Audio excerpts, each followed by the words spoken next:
नमस्कार। आज हम चर्चा करेंगे भारतीय कक्षा में बहुभाषिकता क्या है, उसकी क्या उपयोगिता है और क्या क्या संसाधन है। तो जब भी एक से अधिक भाषा का अध्ययन किया जाता है तो इसको बहुभाषावाद के अंतर्गत रखा जाता है। कोठारी कमीशन से ही त्रिभाषा सूत्र दिया गया है और आज भी ये माना जाता है कि कम से कम 3 भाषाओं का ज्ञान होना चाहिए, जिसमें 2 आपकी भारतीय भाषा होंगी। चर्चा करें अगर इसकी क्या उपयोगिता है तो इसको एनसीएफ ने एक आवश्यकता न समझ के इसको एक संसाधन और संपदा के रूप में माना है। मतलब ये नहीं कह सकते कि हमें जरूरत है 3 भाषा सीखने की। ये हमारा कौशल है, यह हमारी संपदा है, यह हमारा संसाधन है। यह इस जो ये पूरा सिस्टम है बहुभाषावाद का, इसकी नींव हमारी मातृभाषा है और इस पे जो अन्य भाषा है वो इमारत के रूप में कार्य करती हैं। यह संज्ञानात्मक लाभ भी देता है, इससे हमारी बौद्धिक क्षमता बढ़ती है, समस्या समाधान करने की क्षमता बढ़ती है, कार्यकारी कार्य करने की क्षमता बढ़ती है। यह एक कौशल की तरह है और इससे हमारे कौशलों का भी संवर्धन होता है। यह एक अनिवार्य संसाधन है और एक उपकरण की तरह कार्य करता है। बहुभाषावाद से सांस्कृतिक जुड़ाव होता है। जब हम 2 अलग अलग भिन्न भाषाओं के लोगों से मिलते हैं और उनके भाषा को सम्मान देते हैं और उनको ये पता चलता है कि ये हमारी भाषा को इतना सम्मान देते हैं या इनको इसका ज्ञान है, तो एक सांस्कृतिक जुड़ाव भी होता है। बहुत सारी बोलियां हैं भारत में और भाषाएं बहुत सारी हैं और बहुत सारी हमारी संवैधानिक रूप से भी भाषाएं, तो ये सांस्कृतिक जुड़ाव का भी कार्य करती हैं। सहिष्णुता बच्चों में आती है या जो भी बहुभाषावादी है उसमें सहिष्णुता अधिक होती है। अस्मिता ये हमारी होती है। आर्थिक इसकी बहुत सारी उपयोगिता है, चाहे आप जॉब से ले लें चाहे अन्य आप कार्य प्रणाली से ले लें। अगर आपको ज़्यादा भाषाओं का ज्ञान है तो आपके लिए ज़्यादा अवसर होते हैं। शैक्षिक भी बहुत सारे लाभ होते हैं इसमें। आत्मविश्वास की वृद्धि होती है, सक्रिय भागीदारी आपकी ज़्यादा बढ़ती है और व्यापक संचार होता है। मतलब संचार की व्यापकता, यूनिवर्सलाइजेशन, आप भूमंडलीकरण कह सकते हैं।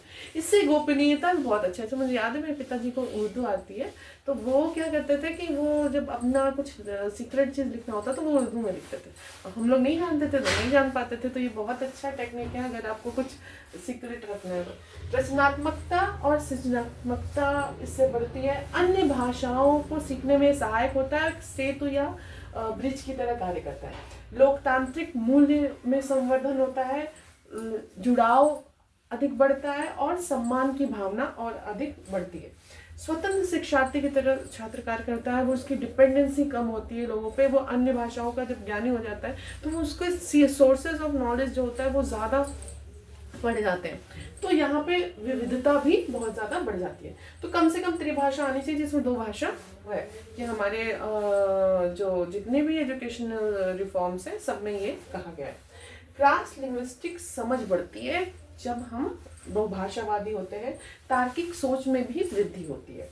सहजता हमारे अंदर ज़्यादा होती है, दक्षता बढ़ती है। बौद्धिक लचीलापन, इसको बौद्धिक व्यायाम भी कह सकते हैं जब हमको एक से अधिक भाषाओं का ज्ञान होता है। तुलनात्मक भाषा विश्लेषण में भी संवर्धन होता है। इसके अलावा बहुत सारी हैं। और अगर हम तकनीकों की बात करें तो जितना हम नॉर्मली भाषा सीखने में तकनीक यूज़ करते हैं वो तो सारी हमारी है ही। उसके अलावा जो तकनीकें यूज़ करते हैं जैसे भाषा कॉर्नर है, तो इसमें बहुभाषा कॉर्नर आप बना सकते हैं जिसमें कई भाषाओं का उसमें सम्मेलन हो। डिजिटल संसाधन सारे ही आपको पता है, दीक्षा हो चाहे यूट्यूब हो, आप चाहे कोई भी प्लेटफॉर्म हो। AUU आपका बहुत इंपॉर्टेंट है। इसमें बहुभाषा दीवार, आप दीवार वैसे बनाई जिसमें कई मल्टी लैंग्वेज हो और अपनी भाषा बोलने में कहानियाँ चर्चा, जिससे बच्चों का आत्मविश्वास बढ़ता है और वो जो आपका कह सकते हैं कि नींव है वो आपको आगे और ज़्यादा बढ़ाती है भाषा सीखने में। संदर्भित शब्दकोश का आप इस्तेमाल कर सकते हैं। बहुभाषी संसाधन और TLM का इस्तेमाल कर सकते हैं। भाषा सिद्धांतों का आपको ज्ञान होना चाहिए कि कैसे भाषा सीखा, जैसे चॉम्स्की का है और सारे भी पियाजे ने भी बहुत सारी चीज़ें कही हैं। तो सारी चीज़ों को आपको ध्यान में रख के मनोवैज्ञानिक और भाषा वैज्ञानिक दोनों आपके अंदर गुण होने चाहिए टीचर के रूप में।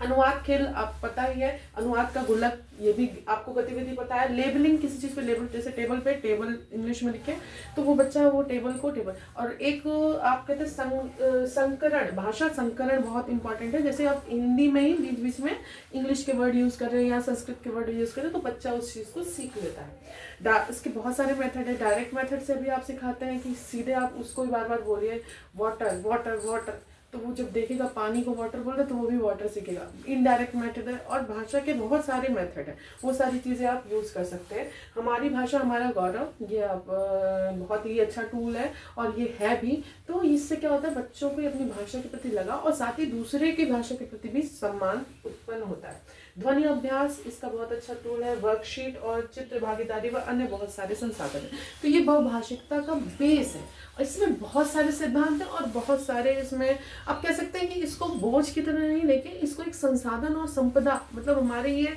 कह सकते हैं कि हमारी संपत्ति। तो ये हमारे भारत को और ज़्यादा विकसित बनाने में बहुत ही महत्वपूर्ण भूमिका निभाएगी। धन्यवाद।